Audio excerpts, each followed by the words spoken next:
ओम श्री गणेशाय नमः। हर हर महादेव। दंडकारण्य में शिव को श्री राम के प्रति मस्तक झुकाते देख सती का मोह तथा शिव की आज्ञा से उनके द्वारा श्री राम की परीक्षा।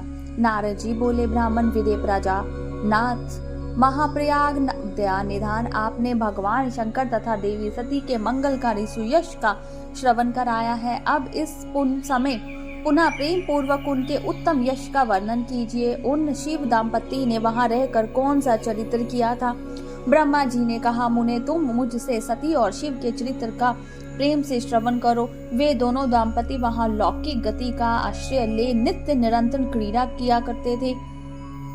तदनंतर महादेवी सती को अपने पति शंकर का वियोग प्राप्त हुआ, ऐसा कुछ श्रेष्ठ बुद्धि वाले विद्वानों का कथन है। परंतु मुने वास्तव में उन दोनों का परस्पर वियोग कैसे हो सकता है, क्योंकि वे दोनों वाणी और अर्थ के समान एक दूसरे से सदा मिले जुले हैं, शक्ति और शक्तिमान है तथा चित्त स्वरूप है। फिर भी उनमें लीला विषयक रुचि होने के कारण वह सब कुछ संगठित हो सकता है। सती और शिव यद्यपि ईश्वर है तो भी लौकिक रीति का अनुसरण करके वे जो लीलाएं करते हैं वे सब संभव है। दक्ष कन्या सती ने जब देखा कि मेरे पति ने मुझे त्याग दिया है, तब वे अपने पिता दक्ष के यज्ञ में गई और वहां भगवान शंकर का अनादर देख उन्होंने अपने शरीर को त्याग दिया।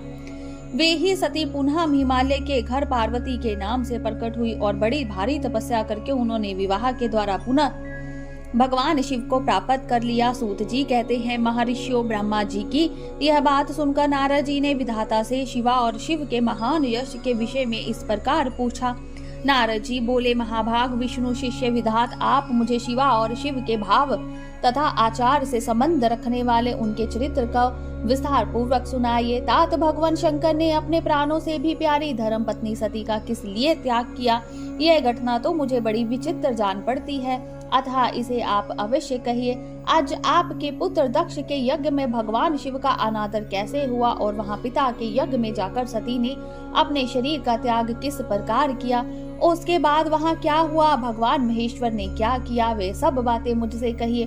इन्हें सुनने के लिए मेरे मन में बड़ी श्रद्धा है। ब्रह्मा जी ने कहा, मेरे पुत्रों में श्रेष्ठ महाप्रयाग तात नारद, तुम महर्षियों के साथ बड़े प्रेम से भगवान चंद्रमौलिक का यह चरित्र सुनो। श्री विष्णु आदि देवताओं से सेवित पर ब्रह्म परमेश्वर को नमस्कार करके मैं उनके महान अद्भुत चरित्र का वर्णन आरंभ करता हूँ।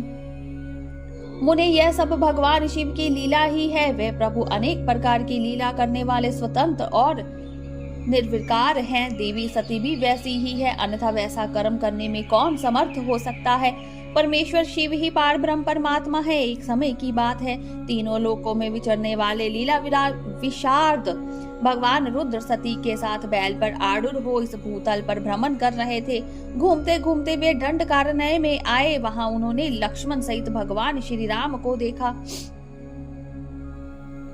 जो रावण द्वारा छल पूर्वक हरी गई अपनी प्यारी पत्नी सीता की खोज में थे। वे हाँ सीते ऐसा उच्च स्वर से पुकारते जहां तहां देखते और बारंबार रोते थे। उनके मन में विरह का आवेश छा गया था। सूर्य वंश में उत्पन्न वीर भूपाल दशरथ नंदन भरत ग्रज श्री राम आनंद रहित हो लक्ष्मण के साथ वन में भ्रमण कर रहे थे और उनकी कांति फीकी पड़ गई थी। उस समय उदार चेता पूर्ण काम भगवान शंकर ने बड़ी प्रसन्नता के साथ उन्हें प्रणाम किया और जय जयकार करके वे दूसरी ओर चल दिए। भक्त वत्सल्य शंकर ने उस वन में श्री राम के सामने अपने को प्रकट नहीं किया। भगवान शिव की मोह में डालने वाली ऐसी लीला देख सती को बड़ा विस्मय हुआ। वे उनकी माया से मोहित हो उनसे इस प्रकार बोली। सीता ने कहा, सती ने कहा, देवदेव सर्वेश्वर पार ब्रह्म परमेश्वर ब्रह्मा विष्णु आदि सब देवता आपकी ही सदा सेवा करते हैं। आप ही सबके द्वारा प्रणाम करने योग्य है। सबको आपका ही श्रद्धा सेवन और ध्यान करना चाहिए। वेदांत शास्त्र के द्वारा यतन पूर्वक जानने योग्य निर्विकार परम प्रभु आप ही है। नाथ, ये दोनों पुरुष कौन है? इनकी आकृति विरहता से व्याकुल दिखाई देती है। वे दोनों धनुर्धर वीर वन में विचरते हुए कलेश के भागी और दीन हो रहे हैं। इनमें जो श्रेष्ठ है उसकी अंग कांति नील कमल के समान शाम्य है उसे देखकर किस कारण से आप आनंद विभोर हो उठे थे? आपका चित्त क्यों अत्यंत प्रसन्न हो गया था? आप इस समय भक्त के समान विनय क्यों कर रहे थे? स्वामी कल्याणकारी शिव, आप मेरे संशय को सुनो। प्रभु सेव्य स्वामी, अपने सेवक को प्रणाम करें, यह उचित नहीं जान पड़ता। ब्रह्मा जी कहते हैं, नारद, कल्याणमयी परमेश्वरी आदिशक्ति सती देवी ने शिव की माया के वशीभूत होकर जब भगवान शिव से इस प्रकार प्रश्न किया, तब सती की वह बात सुनकर लीला विशारद परमेश्वर शंकर हंसकर उनसे इस प्रकार बोले। परमेश्वर ने कहा, देवी सुनो, मैं प्रसन्नता पूर्वक यथार्थ बात कहता हूँ, इसमें छल नहीं है। वरदान के प्रभाव से ही मैंने इन्हें आदर पूर्वक प्रणाम किया है। प्रिय, वे दोनों भाई वीरों द्वारा सम्मानित है। इनके नाम है श्री राम और लक्ष्मण। इनका प्रकटाय सूर्यवंश में हुआ है। वे दोनों राजा दशरथ के विधान पुत्र हैं। इनमें जो गौर रंग के छोटे बंधु हैं, वे साक्षात शेष के अंश हैं। उनका नाम लक्ष्मण है। इनके बड़े भैया का नाम श्री राम है। इनके रूप में भगवान विष्णु ही अपने संपूर्ण अंश में प्रकट हुए हैं। उपद्रव इनसे दूर ही रहते हैं। वे साधु पुरुषों की रक्षा और हम लोगों के कल्याण के लिए इस पृथ्वी पर अवतरित हुए हैं। ऐसा कहकर सृष्टिकर्ता भगवान शंभु चुप हो गए। भगवान शिव की ऐसी बात सुनकर भी सती के मन को इस पर विश्वास नहीं हुआ। क्यों ना हो, भगवान शिव की माया ही बड़ी प्रबल है। वह संपूर्ण त्रिलोकी को मुंह में डाल देने वाली है। सती के मन में मेरी बात पर विश्वास नहीं है।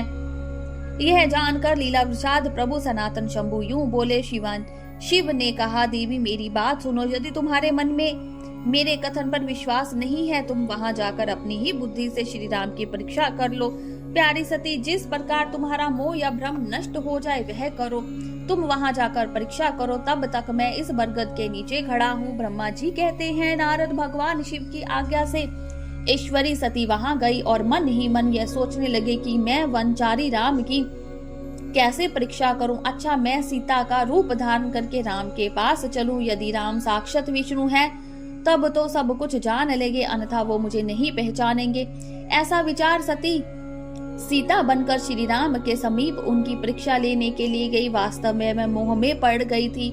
सती को सीता के रूप में सामने आई देख शिव शिव का जप करते हुए रघुकुल नंदन श्री राम जब सब कुछ जान गए और हंसते हुए उन्हें नमस्कार करके बोले। श्री राम ने पूछा, सती जी आपको नमस्कार है, आप प्रेम पूर्वक बताएं भगवान शंभु कहाँ गए हैं? आपके पति के बिना अकेली ही इस वन में क्या क्यों कर आई? देवी, आपने अपना रूप त्याग कर किस लिए यह नूतन रूप धारण किया है? मुझ पर कृपा करके इसका कारण बताइए।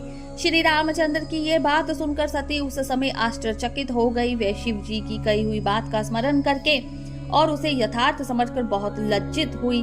श्री राम को साक्षात विष्णु जान अपने रूप को प्रकट करके मन ही मन भगवान शिव के चरण बंदों का चिंतन कर प्रसन्नचित हुई सती उनसे इस तरह बोली, रघुनंदन, स्वतंत्र परमेश्वर भगवान शिव मेरे तथा अपने पार्षदों के साथ पृथ्वी पर भ्रमण करते हुए इस वन में आ गए थे।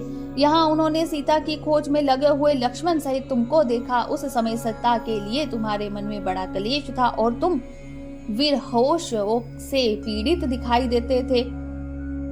उस अवस्था में तुम्हें प्रणाम करके वे चले गए और उस वट वृक्ष के नीचे अभी भी खड़े ही हैं। भगवान शिव बड़े आनंद के साथ तुम्हारे वैष्णव स्वरूप की उत्कृष्ट महिमा का गान कर रहे थे। यद्यपि उन्होंने तुम्हें चतुर्भुज विष्णु के रूप में नहीं देखा, तो भी तुम्हारा दर्शन करते ही वे आनंद विभोर हो गए। इस निर्मल रूप की ओर देखते हुए उन्हें बड़ा आनंद प्राप्त हुआ। इस विषय में मेरे पूछने पर भगवान शंभु ने जो बात कही उसे सुनकर मेरे मन में भ्रम उत्पन्न हो गया। अतः राघवेंद्र, मैंने उनकी आज्ञा लेकर तुम्हारी परीक्षा की है। श्री राम, अब मुझे ज्ञात हो गया कि तुम साक्षात विष्णु ही हो। तुम्हारी सारी प्रभुता मैंने अपनी आंखों से देख ली। अब मेरा संशय दूर हो गया। तो भी महामते, तुम मेरी बात सुनो। मेरे सामने यह सच सच बताओ कि तुम भगवान शिव के भी वंदनीय कैसे हो गए? मेरे मन में यही एक संदेह है, इसे निकाल दो और शीघ्र ही मुझे पूर्ण शांति प्रदान करो। सती का यह वचन सुनकर श्री राम के नेत्र पर फूल कमल के समान खिल उठे। उन्होंने मन ही मन अपने प्रभु भगवान शिव का स्मरण किया। इससे उनके हृदय में प्रेम की बाढ़ आ गई। उन्हें आज्ञा न होने के कारण वे सती के साथ भगवान शिव के निकट नहीं गए तथा मन ही मन उनकी महिमा का वर्णन करके श्री रघुनाथ जी ने सती से कहना प्रारंभ किया। बोलिए शंकर भगवान की जय, उमापति महादेव की जय, हर हर महादेव।